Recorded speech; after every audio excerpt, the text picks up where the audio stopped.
And we're going to make them finger size, and then we're going to bread them, and we're going to deep fry them and freeze them in these huge plants, and then we'll ship them frozen to the franchises who will then reheat and serve them with dipping sauces.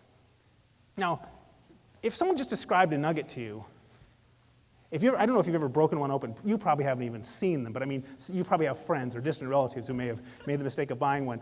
And if they'd open it up, they look inside, it doesn't really look like meat, does it? It's sort of this white thing with bubbles in it. It's almost like a scrambled egg sort of thing. Anyway, who'd have thought? Who'd have thought it would be popular? Well, it turns out that it was massively popular.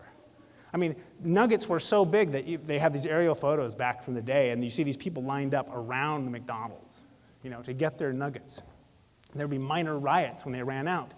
And by the end of the year, McDonald's, a burger joint, is the second biggest seller of chicken in the country. It was huge. It's what they call a killer category, killer app. It smashed the industry. And of course, all the other fast food places say, oh, we've got to have chicken. And so they get chicken products. And of course, the grocery stores realize they're losing business, more business to the restaurants, so they of course have to have more chicken products, which means there's huge demand. So the chicken farms now start expanding. And the chicken flocks begin growing. And if there could have been a satellite photo of the US chicken flock during that time, it's just sort of, spreading out through the country. Billions of birds. And it turns out that we didn't just need more birds. That wasn't enough. We needed a different kind of bird. Because the traditional chicken no longer fit the US market. Why not? Because Americans like white meat. They don't like dark meat as much as white meat. And there's only so much white meat on a bird, on a traditional bird. It's all in the breast area. So we needed to design a bigger bird. And it also turns out that white meat is much easier to process. It sticks together better. There are things in dark meat that make it fall apart, so it doesn't work as a nugget. So we needed more white meat, but the bird no longer matched the market. So we needed a bird with bigger breasts. So we were going to design a bigger bird, and so the breeders got to work. And they designed a bird with bigger breasts, and while they were at it, they just built a bird that was bigger and grew faster. And the numbers on this are remarkable.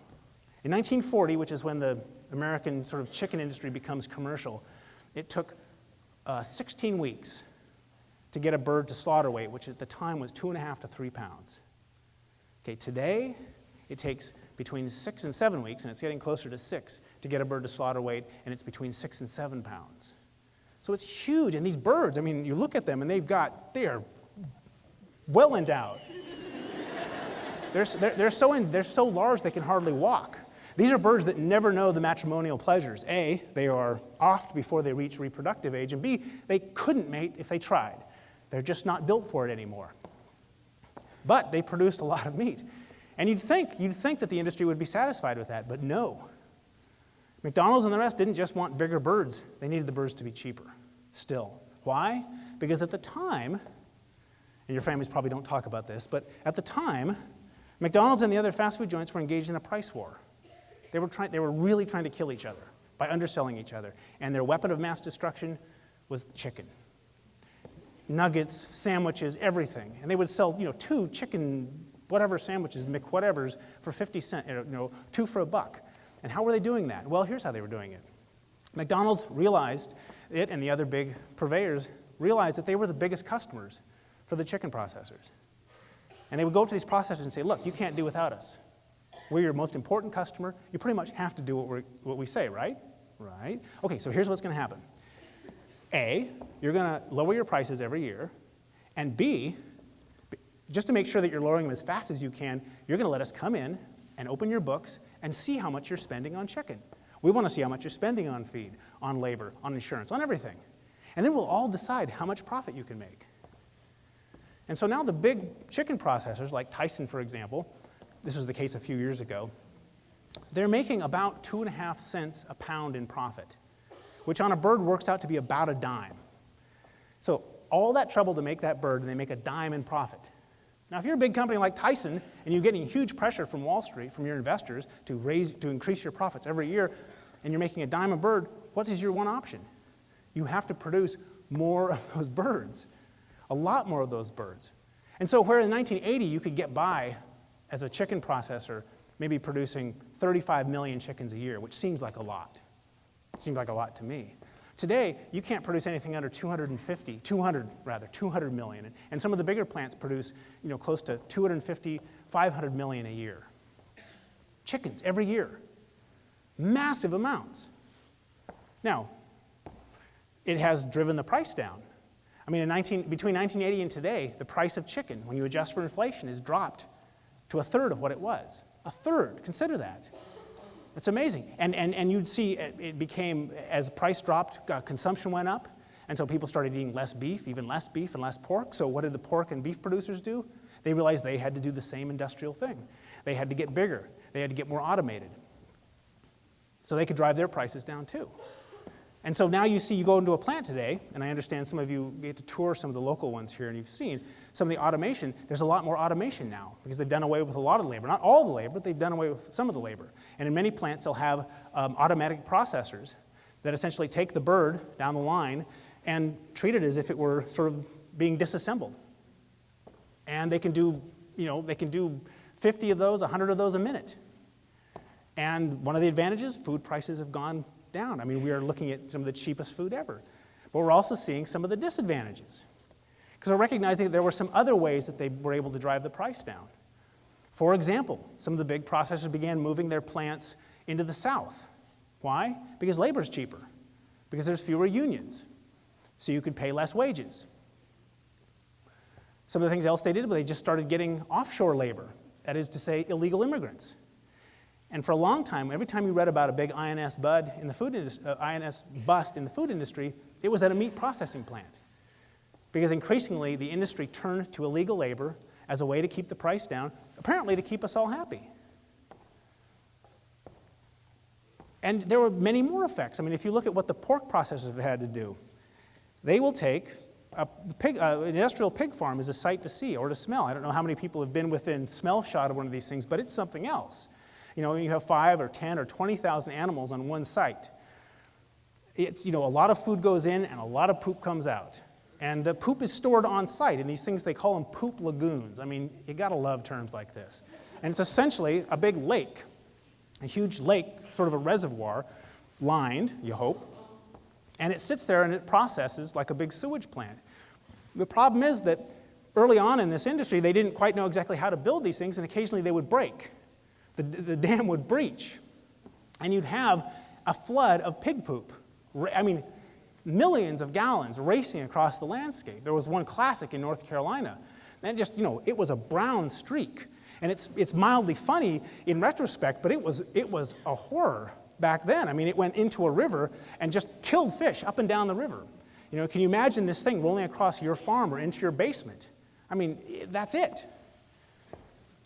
And the industry, they're very sorry. It costs them a lot of money, but this, again, is one of the costs of this great food system we've created.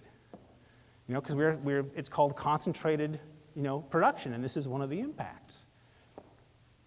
So the industry is under a lot of pressure. They say, fine, you don't like the way we're producing it, we'll change things. You don't like antibiotics in your meat. Great. We'll reduce some of the antibiotics. And that sounds fine. It's encouraging sometimes to read a package that says no antibiotics or fewer antibiotics. The problem is that they haven't changed anything else in the system. They haven't changed the way they produce the animals. The animals are still closely packed together. They're still likely to transfer diseases back and forth. So if you reduce antibiotic use, what happens? You get more sick birds in the case of chickens. And here's the thing that happens. Remember, Thomas Jukes discovers that if you feed antibiotics, birds get bigger. If you take away antibiotics, what happens to the birds? They get a little bit smaller. They get stunted because they're dealing with infection. And bear in mind that many of the technologies that we've put into these processing plants to process the birds, to save us time and save us money, those machines were designed for birds of a certain size and a specific weight. And when they encounter a bird that is small, they make mistakes. Sometimes that blade cuts in too far. Sometimes, and I will spare you the details, but sometimes what was on the inside of the bird ends up on the outside of the bird. And if that bird is sick, then what comes on the outside of the bird is now infected, and you have it all over the meat. You have it over the workers. You have it over the machinery.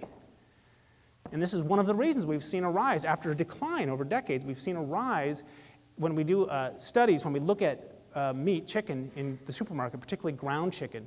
We're seeing a rise in the presence of some of these foodborne illnesses that we'd actually been eradicating. They're actually coming back now. Another argument for cooking the heck out of your chicken. And again, what's happened is that the industry has sort of selectively worked on a solution. It has done that very human thing of sort of choosing one part of the problem and not paying attention to the way that problem sits in a larger system. And this is going to happen. And you can see these cases everywhere. I mean, you're familiar with E. coli and sort of the burger problem that we had in the 1980s and 1990s. We had a rash of undercooked hamburgers. And there was E. coli, and people were getting just deathly sick. They were dying. It was particularly tough on children. And the fast food industry realized the only way that they were going to be able to solve this, since they couldn't fix the supply coming in, they said, we'll just cook the Jesus out of the burgers. And we'll make sure there's not a bit of germ left in there. Well, the problem was that the hamburgers ended up so dry that no one wanted to eat them. So the industry said, okay, we'll juice them up by putting bacon on top of them. And lo and behold, the bacon burger was born. And the pork industry, meanwhile, was going through the roof. It was great. It was fantastic. I mean, they were sad about the problems in the beef industry, but they were very happy to be selling more bacon because their business almost quadrupled for bacon. And we think, oh, it's a bacon burger, that's great. Bacon burger is simply a solution to a problem of a dry burger. It happened to add substantially more calories to each burger. But that didn't matter because, well, we didn't know why it didn't matter. The point was people were buying it. And you can see these sort of domino effects throughout the food industry where people have a problem, they have a solution, and they don't really think about what tomorrow is going to bring. Because they're really not paid to. We're not paid to think ahead. So what would we do if we really wanted to fix the system? What would we do? I mean, don't eat chicken. Well, a lot of people, when they sort of get this far in their research, they just stop eating meat. They realize it's just, they just don't want to have anything to do with it. And I support that. I think that's fine. But I don't want to see people withdraw from the system. I don't want to see people just closing it unto themselves and try to become these independent, self-sufficient sort of defense units. I think it's critical to stay involved. But what do you do if you're going to be involved? Well, people say, well, how are we going to fix the food system? What's a real solution? And you hear all kinds of proposals. I mean, well, there's clearly more regulation. We obviously need lots more laws to make the food safer. We need laws to sort of determine where food is brought in from. I mean, right now, we get a lot of food from China. We get a huge amount of food from China. And I mean, when people think about this, it sort of strikes them as strange because China is a country that has trouble producing safe toys. And it has trouble producing high quality electronics at all times. They have a quality control problem. And yet we're trusting them to produce our food.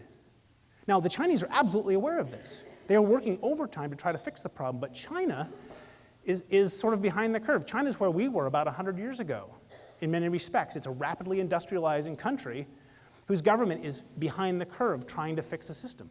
There's an estimate that Chinese have to spend close to $100 billion to bring their system up to minimum standards, minimum Western standards. $100 billion.